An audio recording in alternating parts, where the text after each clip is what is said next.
airport on my second flight to head and pick up the new Jeep, and almost missed my first flight this morning.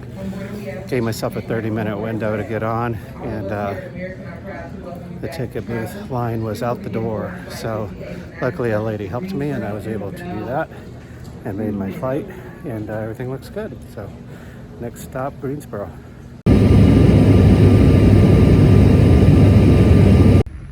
Alright, here's the new Jeep. It's actually in really, really good shape.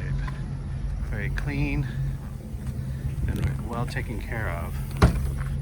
Inside is just immaculate. So should be a lot of fun.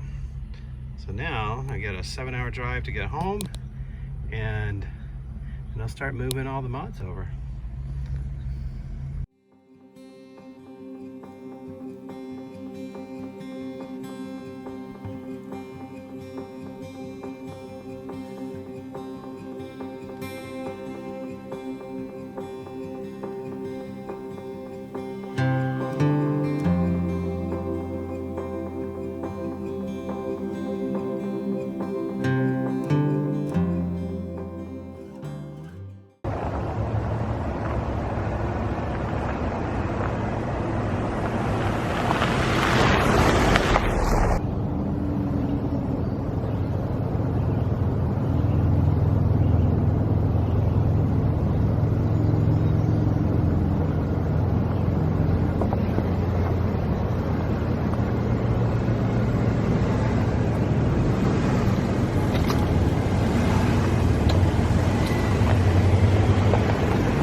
Resist taking the Jeep out.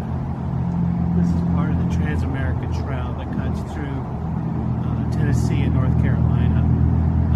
Just wanted to see what the Jeep could do, and it feels very different than the other Jeep. I don't know, I think the gears must be different because it drives differently, it feels different, it seems more sure. I like it. So far, so good.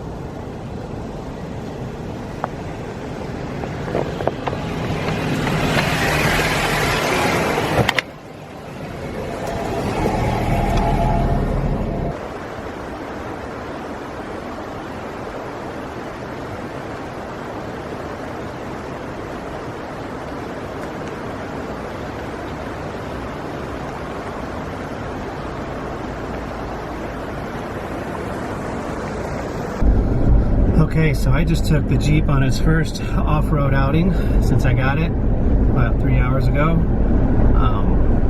The Transamerica Trail crosses right here, and I was just going to pump off. Mainly the Transamerica Trail is mostly just forest roads, and there's not much technicality as far as riding it or driving it. I've done a lot of it on my motorcycle. I did all of Tennessee and to Mississippi, and it's not really difficult at all. It's more just switchbacks and forest roads.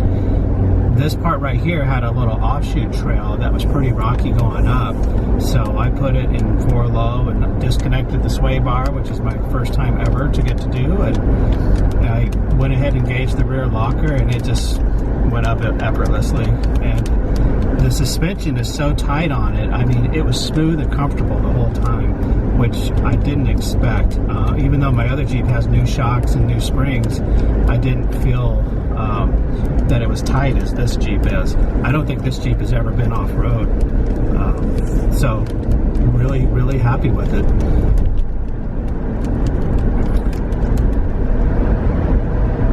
Driving through a tunnel here, which is kind of cool. I'll turn the camera around.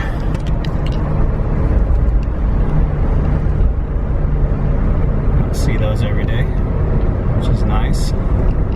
But going through the mountains here near Asheville, North Carolina, South Carolina, I think it's South Carolina, and it's just beautiful country here. So I would love to get back over here and do some more filming and some off-roading, and just put the Jeep to its test. A little rain from the hurricane coming up. I didn't think it'd reach this far north just yet, but it looks like I was wrong. Or the weatherman was wrong. Alright guys, so I'm a lousy YouTuber. I just started working yesterday. Got the front bumper put on.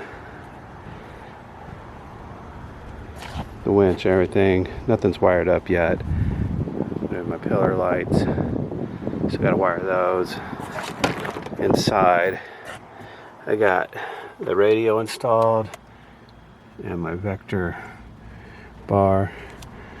I ordered this Voss switch for my lighting switching, which I think is going to be a lot easier. So I'm excited about that.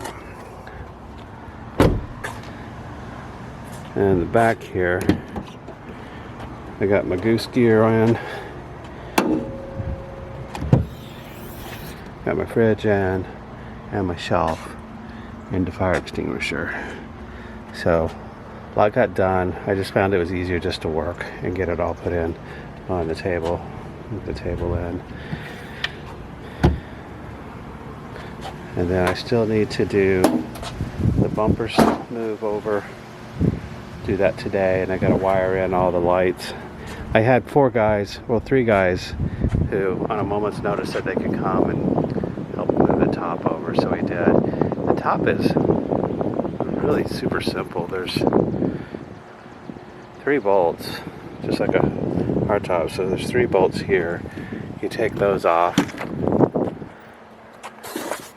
Here's the wiring. There's 3 wires. You got a black, which is a ground, which I grounded just down at the bottom of this B pillar.